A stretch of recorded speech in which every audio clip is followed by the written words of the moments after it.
주님의 재림과 관련된 말씀을 저는 전했고 여러분 함께 들으셨습니다. 특히 주님께서 마태복음 25장에서 말씀하신 세 가지 비유, 열처녀 비유와 달란트 맡은 종들, 그리고 오늘에 이어서 오늘에 있는 그 양과 염소 비유, 이 부분에 대해서 여러분 그동안에 이제 배우셨는데, 오늘은 저 끝에 있는 그 양과 염소 이 부분에 대해서 말씀을 전하려고 합니다. 열처녀 비유가 주님이 언제 오실지 모르지만 끝까지 깨어서 인내하라는 것을 가르치셨다면, 달란트 비유에서는 종된 달란트 맡은 자들이 주인이 없는 사이를 어떻게 보낼 거냐, 그리고 반드시 다시 돌아오시는 주님 앞에 무엇을 어떻게 내놓을 건가, 이것에 대해서 이제 말씀하시는 것, 다시 말하면 주인이 없는 사이, 곧 지금 우리 신자들에게는 승천하셔서 재림하실 때까지 이 공백 기간에 우리는 주님 앞에 어떻게 종된 삶을 살아갈 것이냐, 이것을 하나님을 사랑하는 마음을 앞세우고 충성하라, 이렇게 가르치신 게 이제 달란트 비유고요. 오늘은 양과 염소를 구분하시겠다는 말씀, 이것은 사람을 향하여 어떻게 살 거냐 하는 것입니다. 예수님이 다시 오실 때까지, 주님 다시 오실 때까지 우리는 세상에서 어떻게 사냐, 하나는 하나님을 사랑하고 또 하나는 사람을 사랑하는 삶을 살아야 된다, 그런 말. 전통적으로 우리 기독교가 그런 것들에 많이 눈뜬 분들도 있지만, 어떤 분들은 교회 안에서 기복적 신앙을 가지고 자기만 잘하면 된다는 생각, 자기만 복 많이 받으면 된다는 생각이에요. 근데 성경에서는 받은 복은 항상, 성경적인 복은 혼자만의 복이 아니라 흘러 넘치고 다른 사람들에게 영향을 끼치는, 그게 복입니다. 요셉이 총리 대신이 되었을 때 혼자 잘 먹고 잘 산 게 아니라 그것 때문에 다른 사람을, 심지어는 자기를 미워서 팔았던 형제 자매들까지 다 먹여 살리는 자가 되는 거예요. 우리 기독교인들도 복을 그렇게 사명적으로 느끼셔야 하나님을 기쁘시게 하는 삶이 될 겁니다. 자, 여러분, 재림 그러면 두려운 단어가 되는 분들이 제법 계세요. 주님이 다시 오신다 그러면 겁나, 천천히 오시면 좋겠고 안 오시면 좋겠고. 아닙니다. 이 마태복음 25장에서 말씀하신 세 가지 비유를 알고 그대로만 산다면 주님이 언제 오셔도 괜찮아, 평안한 삶이 될 겁니다. 자, 그래서 그동안에 달란트 비유까지 했다면, 오늘은 이제 마지막으로 내 곁에 함께 살고 있는 이 사람에 대해서 나는 어떻게 살아야 되느냐, 그걸 하나님은 어떻게 바라시느냐, 이것이 재림 준비와 어떤 관련이 됐느냐, 이런 것을 깨닫는 시간이 또 되어질 것을 믿습니다. 하나님이 만드신 세상에는 강자와 약자, 부자와 가난한 자가 섞여 살고 있습니다. 잠언 29장 13절에도 보면, 가난한 자와 포악한 자가 섞여 살거니와 여호와께서는 그 모두의 눈에 빛을 주시느니라. 왕이 가난한 자를 성실히 신원하면 그의 왕위가 영원히 견고하리라, 그렇게 말씀하십니다. 부자 중심의 정치가 아니라 가난한 자를 위한 정치가 될 때 그 권세가, 그 자리가 견고해질 거다, 그 말이에요. 마지막 때에 세상에 오신 주님이 사람을 두 갈래로 나누신 이유는 뭘까? 제가 그랬어요. 우리 인생은 어떻게 살든지 간에 마지막에는 반드시 하나님 다시 만난다. 심지어 먼저 죽었던 자들도, 바다에 빠져 죽었던 자도, 불에 태워져 죽었던 자도 하나님은 다시 다 하나님 앞에 살아나게 만드신다는 것이 성경이 있잖아요. 만나요. 반드시 만나요. 하나님을 인정하고 살았던, 부인하고 살았던 간에 만납니다. 왜? 심판하기 위해서, 심판받기 위해서. 그리고 재림한다는 말은, 주님이 다시 오신다는 말씀은 우리가 주님을 만난다는 뜻이. 주님이 오시기 전에 우리가 죽으면 가서 만날 것이고, 내가 죽기 전에 주님이 오시면 오셔서 내가 주님을 만날 거예요. 그런데 만나면 이번에는 어떻게 오신다고? 이 마태복음 25장에서 주님은 다시 한번 친절하고 섬세하게 우리에게 가르쳐 주세요. 자, 아까 우리가 본문을 나눠 읽었는데 14절 한번 같이 읽어봐요. 다시. 31절 시작. 인자가 자기 영광으로 모든 천사와 함께 올 때에 자기 영광의 보좌에 앉으리니. 자, 인자라고 하십니다. 예수님께서 사람의 몸을 입고 이 땅에 오셨었던 분이세요. 그분이 나중에 다시 오실 거예요. 근데 이번에는 영광 중에 오십니다. 자기 영광이라는 말은 창조주의 영광입니다. 창조주의 영광으로서 인생을 만드시고 세상을 만드신 분으로서 오시는 거예요. 그때 오시는데 처음 태어나실 때처럼 혼자 태어나시고 어디가 있는지도 모르고 이런 게 아니야. 모든 천사와 함께 온다. 하나님 나라에 수종들던 모든 천사가 예수 그리스도를 호위하고 모시고 올 겁니다. 그때 오시면 그분은 그 영광스러운 보좌에 앉으십니다. 이 영광스러운 보좌는 심판의 보좌입니다. 이 자리는 함부로 나아갈 수 없는 자리죠. 주님이 오시기 전까지는 주님이 계시는 곳이 은혜의 보좌이지만, 주님이 일단 세상에 오시면 그때는 심판의 보좌가 될 것입니다. 지금은 우리는 은혜의 보좌로 담대히 나갈 수 있는 기회가 주어져 있어요. 가면 은혜 받습니다. 기도하시면 은혜 받습니다. 주님 앞에 회개하면 용서의 은혜도 받습니다. 그러나 주님이 오셨을 때는 그때는 이제 끝나는 거예요. 자, 오셔서 32절 중요한 말씀 있잖아요. 시작. 모든 민족을 그 앞에 모으고 각각 구분하기를 목자가 양과 염소를 구분하는 것 같이 하여. 자, 모든 민족입니다. 모든 사람입니다. 한 사람도 예외가 없습니다. 네, 할렐루야. 제가 말씀드렸어요. 우리 인생은 어떻게 살든 마지막에는 하나님을 만나게 돼 있다. 그래서 하나님이 허용하시는 곳에 갈 수도 있지만 나를 떠나라 하는 사람은 떠나게 될 수 있고. 자, 그런데 떠나냐 하나님의 나라에 있느냐는 지금 우리에게 주어진 이 생의 기회 동안에 이 세상살이에서 만들어야 됩니다. 모든 민족을 모아가지고 모든 민족을 두 종류로 딱 나눕니다. 몇 종류요? 두 종류. 중간 단위 없어요. 지난번에 우리 6월달인가요? 우리 교회에서 뭐 초등학교 체육관 빌려가지고 우리 한마당 잔치 했잖아요. 그때 OX 퀴즈를 했어요. 사회자가 문제를 하나 내면 이게 맞는가 틀린가 갸우뚱하다가 하나 둘 셋 해갖고 딱 해서 둘 중에 하나 해야지 그 중간에 줄에 걸쳐 있는 사람 아무도 없어요. 그건 용납도 안 되고요. 자, 이 말이 굉장히 중요한 얘기예요. 주님이 오시면 우리는 오른쪽에 설 거냐 왼쪽에 설 거냐가 갈라지지. 중간에 남아있는 자는 없다. 기회는 더 이상 없다. 이 말씀을 오늘 듣게 된 거 복인 줄로 아시고 감사하십시오. 우리는 미래를 준비할 수 있습니다.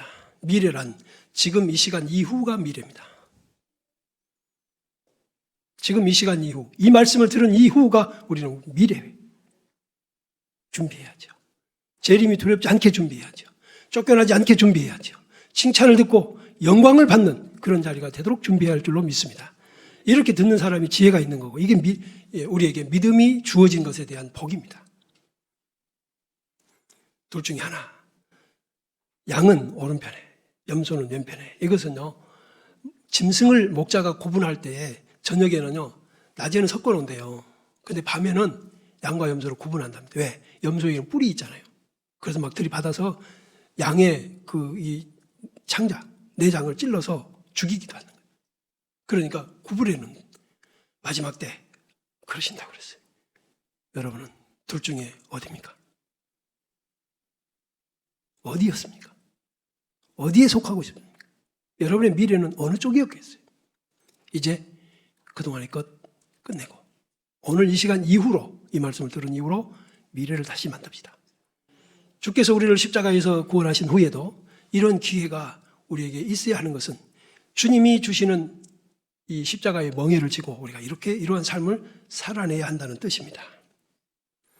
오른편에 있는 사람들의 삶은 자기도 몰랐습니다. 우리가 언제 그렇게 했습니까? 하지만 그 사람들을 하나님은 인정하세요.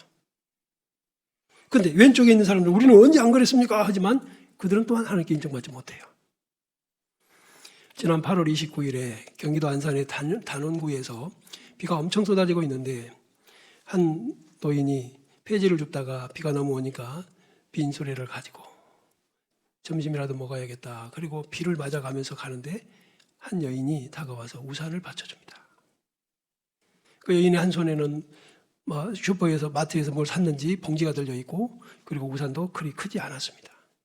내리는 비를 그 어르신을 받쳐주느라고 자기는 거의 몸의 절반이 다 젖었습니다. 한 1km 정도를 갔다더군요. 누가 그렇게 뒤에서 찍었는지 여인은 자기가 찍히고 있다는 사실도 몰랐습니다. 그래서 온갖 신원을 알아내려고 애쓰다가 결국 연합뉴스 TV가 할아버지를 만나게 된 거예요. 할아버지에게 어떻게 된 거냐 하니까 이러고 저러고 해서 자기를 그렇게 해주더라.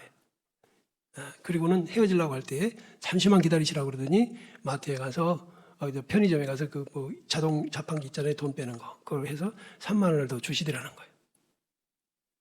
그래서 이제 그러면은 그분 좀 알아보자 해갖고 알아봐서 결국은 알게 됐어요. 신분이 뭐냐? 교육공무원이고 자녀를 둔 여성 가정주부였습니다. 좀 인터뷰 좀 하자고 하니까 안 한다. 가족들이 대신에 하는 말이 안 한다고 한다. 근데 너무나 눈물겨운 말이 한마디가 있습니다. 저는 기독교인이라서 할 일을 했을 뿐입니다. 너무나 눈물겹더라고요. 너무나 고맙더라고요. 내게 준 것 같이 고맙더라고요. 왜? 그래, 저게 예수 믿는 사람이야. 길 가다가 힘겨운 리어카를 밀어본 적 있으시죠? 힘들게 길을 건너는 일을 부추겨 본 적 있습니까? 주님이 바라시는 게 큰 거 아닙니다. 큰 거 아닙니다. 네가 나눌 수 있는데 안 나누는 게 문제고, 네가 할 수 있는데 안 하는 게 문제였습니다. 이거 안 한 사람들이 주님 재림하신다니까 두려워한 거예요. 이 기회를 오직 자기를 위해서, 지난번에 한 달란트 맡은 자처럼 오직 자기를 위해서만 사는 자, 이 사람이 문제입니다. 하나님이 만드신 세상에는 강자와 약자, 부자와 가난한 자가 섞여 있대요. 하나님 그렇게 만드셨어요. 그래서 강자는 약자를 잡아먹으라고 한 게 아니라 약자를 책임지라는 거예요. 부자는 약자를, 가난한 자를 나누고 베풀으라는 거예요. 과도히 아껴도 가난하게 되지만 흩어 구제하여도 윤택하게 되는 길이 있다고 하나님 말씀을 하세요. 할렐루야. 내게 있는 것을 흩어서 구제하면 그 모습을 보시고 하나님께서 그 가정을 비난하게, 피폐하게 만드신 게 아니라 윤택하게 만드시겠다고 하신 약속이에요. 그런데 왜 그리스도인들은 그렇게 못할까? 왜 그렇게 못한 이들이 그리 많을까? 마지막 때에 세상에 오신 주님이 사람을 두 갈래로 나누신 이유는 뭘까? 이 말이 바로 오늘 이 시간에, 아직은 우리의 미래가 더 남아있는 이 시간에 이 말씀을 듣게 하신 것이 정말 감사하고 다행인 줄 알고 이 말씀을 귀를 기울여 듣고 행실을 고치고 하나님 보시는 앞에서 바르게 살게 되기를 다시 한번 축복해 드립니다. 왜 하나님은 두 갈래로 나눴을까? 하나님 모든 인류의 창조주입니다. 하나님은 아버지가 되신다는 사실을 가르쳐 주시는 겁니다. 여기서 하나님은 부자의 하나님도 되시지만 가난한 자의 하나님도 되신다는 것을 가르쳐 주시는 거예요. 인간은 부자가 되려고 힘쓰고 부자에게 굽실거리지만 하나님은 약자에게 마음을 두셨고 약자를 통해 마음이 아파하십니다. 그런데 그가 어느 누군가가 하나님의 마음이 되어서 하나님의 손길이 되어서 약자에게 손을 내민다면 하나님을 대신한 것이니 하나님이 기쁘신 것이고, 하나님께서 마음을 두고 아파하시는 그 어떤 사람을 격려해주고 붙들어주는 사람이 어찌나 고마운지 잊혀지지 않는다 그 말입니다. 주님이 세상을 심판하시기 위해서 영광 가운데 강림하실 때는 그는 약자로 오신 게 아닙니다. 온 세상의 앞에 무릎을 꿇게 될 것입니다. 이 때를 미리 이렇게 알려주신 것이 얼마나 감사하냐고요. 예고편 보여주시잖아요. 주님이 육체로 이 세상에 계실 때에는 법정에서 죄수가 되어 신문을 받으셨지만 다시 오실 때는 재판석에 앉아서 모든 민족을 재판하실 왕이 되십니다. 그때에 모든 사람이 다 피할 길이 없습니다. 여기 계신 여러분 한 분도 피할 길이 없습니다. 둘 중에 하나입니다. 오른쪽이냐 왼쪽이냐. 이제 우리에게 달렸습니다. 오늘 이 시간 이후에 우리의 삶에 달렸습니다. 제가 지난 한마당 잔치 때도 아리송한 제목 그 퀴즈를 듣고 이게 옳은 거야 틀린 거야 해가면서 왔다리 갔다리 하다가 한쪽에 섰는데 틀렸어요. 그때 저쪽으로 갈 거라는 후회가 되더라고요. 여러분도 그런 분들 많았잖아요. 우리 그 재미로 거기 있었잖아요. 앞으로 주님이 오실 때는 그때 가서는 그러면 안 됩니다. 오늘 이 시간에 이 말씀이 여러분의 운명을 바꾸는 말씀이 되기를 축복합니다. 결심하셔야 됩니다. 제가 그동안도 주일 오후 예배 때 관계에 대해서 말씀을 전하면서 하나님과의 관계는 그래도 빨리 해치웠는데 그야말로 빨리 끝났잖아요. 근데 인간관계는 제가 정말 몇 달째 지금도 하고 있습니다. 근데 우리 기독교는 왜 그렇게, 여러분 세상에서도요 천주교인들은 착하다고 그래요. 근데 교회 다니는 사람들 싸납다 그러고 욕심꾸러기다 그러고 얌체라 그러고요 얄밉다 그래요. 왜 그럴까요? 그리고 친절하지도 않아요. 천주교인들 얼마나 공손합니까? 나도 천주교로 가버릴 뻔 봤어요. 얼마나 공손하고 얌전해요. 근데 예수 믿는 사람은 어찌 그렇게 거칠을까? 오늘 이 말씀 듣고 좀 변했으면 좋겠어요. 지금은 세상에서 악인과 경건한 사람들이 섞여 살고 마치 논밭에 가라지와 알곡이 섞여 있을 때 그걸 어떻게 해볼 수가 없습니다. 지금 가라지 뽑아버리면 안 되잖아. 곡식도 뽑혀요. 그래서 나도 마지막까지, 그래서 어부가 그물을 던져서 끌어올려가지고 한 그물 내에서 분명히 구분을 합니다. 모든 걸 다 그물에 들었으니까 받아들이는 게 아니라 골라 나쁜 건 버려버리는 거예요. 그때가 온다. 그때가 온다. 그게 재림제다. 이 세상에 음행하는 자들이나 탐하는 자들, 속여 빼앗는 자들, 우상 숭배자들 섞여 있습니다. 여기서 우리는 어떻게 탐심을 이겨가면서 하나님 백성답게 살 거냐. 여기 네 형제 중에 여러분 40절 한번 또 읽어보실까요? 40절 시작. 임금이 대답하여 이르시되 내가 진실로 너희에게 이르노니 너희가 여기 내 형제 중에 지극히 작은 자 하나에게 한 것이 곧 내게 한 것이니라 하시고. 자, 여기 내 지극히 작은 자란 누가 봐도 무시할 만한 사람이라는 뜻이죠. 가진 것도 없고 배운 것도 없고 권력도 없는 자입니다. 여러분 그런 자 있잖아요. 소경 바디메오가 여리고 길가에서 나사렛 예수여 나를 불쌍히 여기서 할 때 막 사람들이 지나가면서 소리 질러서 조용히 하라, 잠잠해라. 속으로 뭐라고 했겠어요? 얼마나 무시하는 말을 합니까? 그랬는데요, 우리 주님은요, 그렇게 작은 자 하나에게 한 것이 곧 내게 한 것이다. 이 말은요, 그가 내 마음에 있었다는 거예요. 나는 그를 작다고, 니들은 작다고 버리지만 나는 그를 미안해하고 내 마음에 품었었다는 것이죠. 장애아를 둔 이들이, 그 부모들이 항상 하는 말이 내가 내 아이보다 하루만 더 사는 게 소원이다 그럽니다. 우리는 남의 장애를 가진 아이를 보면 아이고 그러고 그냥 지나갈 수 있지만 그 부모는 절대 그러지 않습니다. 얼마나 사랑스러워하는지. 하나님 아버지의 마음이 그래요. 제가 여기 내려오기 전에 서울에 있을 때 치과 기공사를 하는 집사님을 만난 적이 있어요.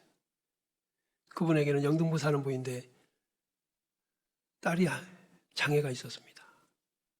결국은 제가 포천의 어느 기관에다가 맡겼다가 도저히 보고 싶어서 퇴근하면 포천까지 간 거예요. 영등포에서 경기도 포천까지 가서 그 아이를 보고 안아보고 그러다 나중에는 못 견뎌서 그냥 데려왔대. 다시 저에게 그 얘기 합니다. 하나님 아버지의 마음이 그런 마음이에요. 그런데 우리 기독교인들이 하나님을 믿는다 그러면서 예수로 말미암아 구원받았다 그러면서 하나님의 자녀 되었다 그러면서 하나님이 뭘 원하시는지도 모르는 세상을 살다 보니 주님 다시 오신다는 게 두려울 수밖에 없지. 그러니까 나를 떠나라고 하지.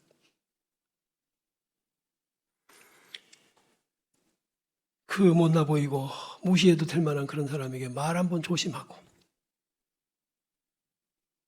그를 돕고 그 비 맞는 노인을 누가 그렇게 할까? 자기가 몸이 젖어가면서 그 먼 길을 리어카 빈 리어카를 끌고 가면서 정말 저는 그분의 모습이 천사 같아요. 인간을 주종관계로 지배자와 피지배자로 또는 강자와 약자로 부한자와 가난한 자로 또는 고용주와 피고용자의 관계로 세상은 정의합니다. 그러나 기독교가 들어가면 그렇게 하지 않습니다. 기독교의 올바른 정신이 들어가면 형제와 자매가 됩니다. 할렐루야. 여러분 여기 계신 여러분 저는 하나님을 아버지라고 부릅니다. 여러분도 맞지요? 그러니 자매 형제 되는 거 맞아요. 제가 자녀 셋을 기르면서 가장 원했던 게 아이들이 화평하게 지내는 모습입니다. 가장 감사하고 고마운 게 바로 그 모습입니다. 저는 어려서 부모를 잃어서 그런지 형제들이 세상에 가장 귀하다는 생각을 합니다. 4명의 동생들, 그 중에 한 사람은 벌써 저보다 먼저 세상을 떠난 지가 10년이 넘었습니다. 20년이 넘었군요. 근데 가끔 보고 싶고 미안하고 눈물겹고 살아있는 동생들이라도 잘 챙겨야겠다. 그 마음이 들어요.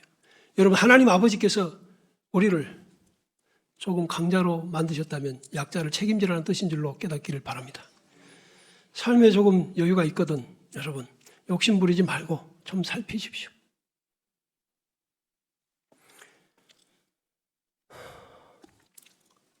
창세로부터 예비된 나라를 상속받는 양.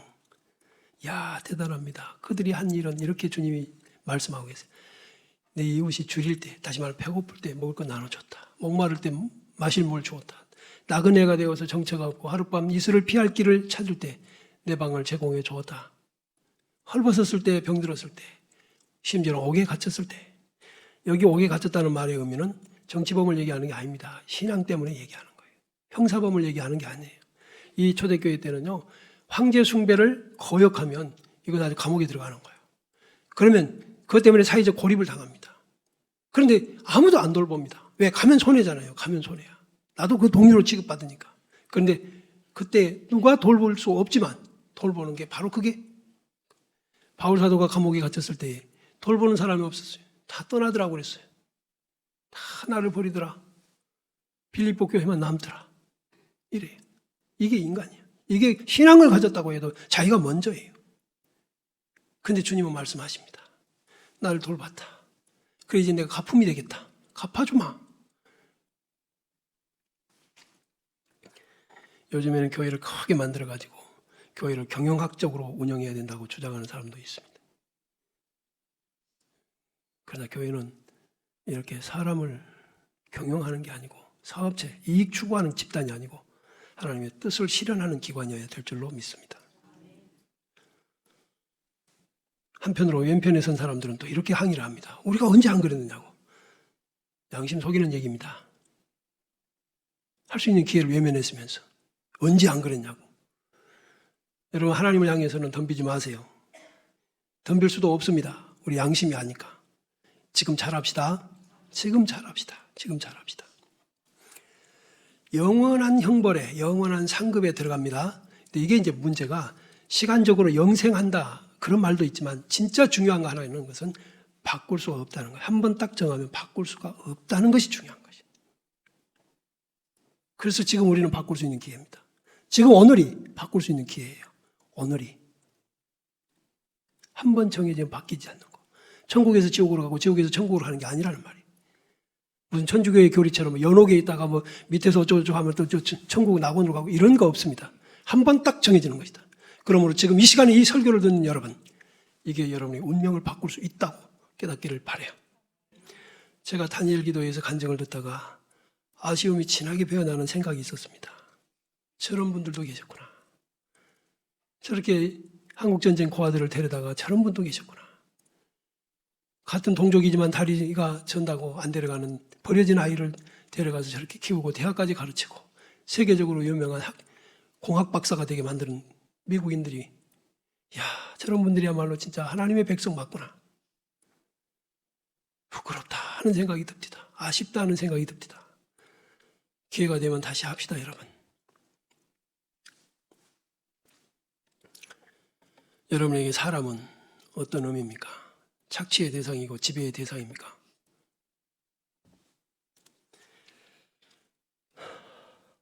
너무나 부끄럽고 안타까운 면이 있습니다. 며칠 전에, 그러니까 지난 23일에 태국의 한 언론에서 19일부터 21일까지 태국 시내 곳곳에서 6명의 중국인 거지들을 체포를 했습니다. 근데 보니까 팔다리가 잘린 사람들이 있습니다. 얼굴이 흉측하게 일그러진 사람들이 있습니다. 이게 뭘까? 인신매매 조직과 연루가 되어 있어요. 중국인들이었어요. 그래서 그들을 길거리에 내놓고 앵벌이를 시키는 거예요. 그러니까 말입니다. 아까 비가 온다고 해서 우산을 그렇게 씌워주는 분도 있지만 어떤 사람들은 일부러 건강한 사람 잡아다가 이렇게 해가지고 앵벌이를 시키고 장기를 빼내 적출하는 그런 기가 막힌 일로 이 세상에는 있다고 말이에요. 그러면 여러분 쉽게 구분할 수 있겠죠. 누가 양이고 누가 염소입니까 지금?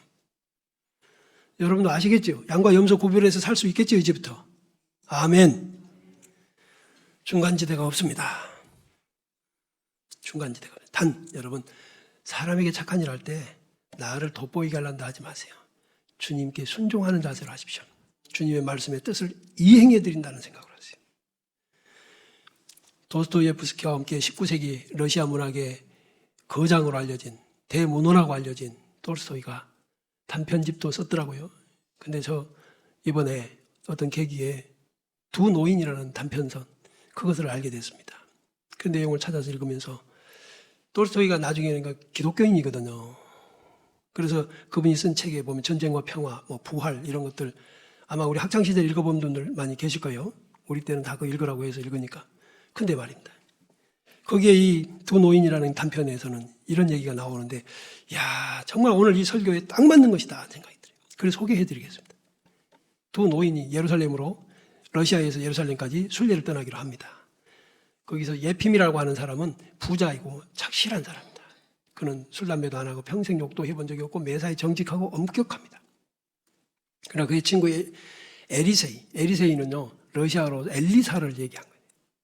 엘리사를, 성경에 엘리사 나오잖아요. 그 엘리사의 이름으로 이렇게 등장인물을 설정했는데, 그는 부자도 아니고 가난뱅이도 아닌 양봉업자입니다. 그런 여러 가지로 세속적인 크리스찬인 것 같아요. 그런데 성품이 온화해서 가족이나 이웃들과 사이좋게 지내요. 그런데 그 예핌 친구를 설득을 합니다. 우리 빨리 가자. 근데 예핌은 물질도 있고 환경도 있지만 그저 꼼꼼해가지고 자기가 집을 떠나면 못하거니 막 걱정스러워서 못 가겠다는 걸 설득을 해서 이제 당장 떠납니다. 그 엘리사는 비용을 만들기가 힘들어서 벌통도 10개나 팔고 뭐 이제 자녀들 뭐 부인에게 있는 거 잔돈들 다 모아가지고 겨우겨우 해가 떠나는 그런 삶이었어요. 근데 길을 가던 중에 엘리사가 목이 마릅니다. 친구에게 말하죠. 먼저 가라고. 내가 가서 저 동네에 가서 물 좀 마시고 뒤따라갈 테니 부지런히 가겠다. 갔는데 한 집에 들어가니까 이건 뭐 초토화되어 있습니다. 그 지역이 오랜 동안의 가뭄으로 인해서 사람들이 먹지 못한 거예요. 가장인 남자도 벽을 기대지 않으면 서 있을 수가 없을 만큼. 그 어머니도 그저 죽어가고 있고 그 어린 딸도 그렇고 그 아내는 아주 병까지 겹쳐져서 이제 아주 이 집안 자체가 딱 죽는 그 순간입니다. 나그네가 들어서 자 왜 왔느냐고 물 좀 마시겠다고 물 들어갈 사람이 없는 거예요. 저 우물까지. 배가 고프고 물어들어 묵으러 갔다가 그가 물을 떠옵니다. 가서 가족들에게 물을 주고 자기가 먹을 양식인 빵을 꺼내서 조각을 만들어 그들에게 주기 시작하죠. 그리고 떠나려고 하는데 도저히 그들을 두고 가면 안 되겠다. 성지순례하는 것도 가야 할 일이지만 이들을 두고 가면 이들은 살아날 수 없겠다 싶으니까 계속해서 그 양식을 사다가 그들을 먹이고 그리고 나중에는 친구가 기다릴 거야 라는 생각에 이제는 결심하고 떠나려고 하는데 또 안 돼요. 그 마지막에 그럼 내가 떠난 뒤에 이들이 살아날 수 있도록 조치를 하자 싶어서 그들이 빼앗겼던 농지도 찾아주고 마차도 사주고 마차를 끌 말도 사주고 그리고 이제 소리 없이 떠납니다. 근데 문제는 집을 나와서 가면 생각해 보니까 100루블을 긁어 모아서 가져왔는데 거의 다 써버렸습니다. 갈 여비가 모자랍니다. 집으로 돌아갑니다. 성지순례를 포기하고. 근데 먼저 가던 예핌이라는 친구는 오겠지 오고 기다리다가 걸음을 멈추지만 또 다른 길로 먼저 가버렸을지도 몰라. 이렇게 안 올 친구가 아니야. 먼저 성지순례에 대한 열정을 보인 친구인데 이럴 리가 없지 하면서 그럼 나도 부지런히 가자 해서 갔어요. 이것저것 순례를 하던 중에 예수님의 무덤이 있다는 교회, 기념교회에 갔습니다. 얼마나 많은 사람들이 몰려드는지. 거기 가서 초를 불어붙이고 이제 자기도 거기 참여하는 거예요. 근데 보니까 세상에 저 강단 앞에가 친구가 보입니다. 친구가 두 손으로 얼굴을 했는데 얼굴에 막 빛이 납니다. 그러면 그렇지. 저 친구가 나보다 먼저 왔구나. 반가워서 만나려고 하지만 사람들 때문에 못 갑니다. 다음 날은 아예 사람 밀치고 가봅니다. 그런데 가는 사이에 잃어버렸습니다. 세 번째 날은 밖에 나와서 먼저 기다립니다. 나오면 만날 줄 알고. 근데 못 만납니다. 결국은 그는 거기서 이러저러 하다가 1년여를 시간을 보내고 집으로 돌아오죠. 돌아오던 길에 전에 친구가 물 마시러 가겠다는 마을을 가봅니다. 세상 1년 사이에 얼마나 변했는지 생기가 놉니다. 그래서 그 집을 들어갔는데 그 할머니랑 모든 가족이 건강하게 회복이 됐습니다. 그리고서는 그 친구 엘리세에 대해서 얘기를 합니다. 이 친구인 줄도 모르고 하는 거예요. 어떤 분이 물 마시러 오셔가지고 이러고 저러고 했다. 그런데 우리에게 이렇게까지 했다. 그러면서 이런 말을 남기죠. 그분이 우리에게 오지 않았다면 우리는 모두 죄 가운데 죽었을 겁니다. 우리는 절망 가운데 죽어가면서 하나님과 사람에게 불평하고 있었습니다. 그분이 우리를 두 발로 설 수 있게 해주셨고 그분을 통해 저희는 하나님을 알게 됐고 이 세상에 선한 사람이 있다는 것을 믿게 되었습니다. 그리스도께서 그분에게 구원을 주시기를 이전에는 짐승처럼 살던 우리를 그분이 사람으로 만들어 주셨습니다. 고백을 하는 거. 듣고 고향으로 돌아옵니다. 왔는데 친구 엘리세는 그 얘기 안 합니다. 내가 그래 도와줬느니 그런 것도 안 하고 말을 꺼내려고 하는데 말을 다른 데로 잡아 돌려서 전혀 아무도 모르게 된 그 사실. 여기서 톨스토이가 말하고자 하는 것은 성지순례보다 더 귀한 게 뭐였냐 하는 겁니다. 뭐였냐? 도움이 필요한 사람을 어떻게 했느냐? 사랑하는 형제 자매 여러분, 우리가 하나님 앞에서 여러 모양으로 우리 자신을 돌아보게 됩니다. 힘들고 어려운 순간도 많고 우리 자신을 주체할 수 없는 시간도 있습니다. 예수 믿고 산다는 거 혼자의 길이 아닌 천국에서 아버지 모시고 함께 살 형제와 자매의 훈련의 기간입니다. 어떤 분이 마음에 안 드는 사람들을 만나면 불편해하는 것을 느낍니다. 그러다 보니 형제자매라는 말이 쉽게 나오지 않습니다. 그런데 여러분 돌아 생각해 보세요. 육신의 형제자매들은, 그러니까 아버지, 어머니가 한 부모 밑에서 태어난 여러 형제들 중에서 다 마음에 드냐? 그래 안 그래요? 그래도 형제니까 안 버리잖아. 그래도 형제니까 감싸잖아. 결정적인 순간에 가서 손 내밀고 보호해 주잖아요. 우리가 어떻게 살아야 할까? 다시 한 번 더 생각해보고, 예수 믿는 사람들이 욕심 부리지 말고 베풀고 나눠주는 삶을 살면서 오른쪽에 서시기를 축복합니다. 우리는 여기서 결정해야 됩니다. 어느 쪽이냐? 내게 달렸다. 그 기회가 주어졌다. 자원이 주어졌다. 시간이 주어졌다. 허비하지 맙시다. 착각하지 맙시다. 요행수 바라지 맙시다. 영혼은 변동이 불가능한 시간이다. 기억하시고 이 말씀 앞에 감사하면서 우리의 삶을 돌아보고 정리해서 여러분을 만나는 사람들이 그리스도인이라는 저런 것이구나 깨닫게 되기를 빛으로 삽시다. 일어나서 같이 찬양.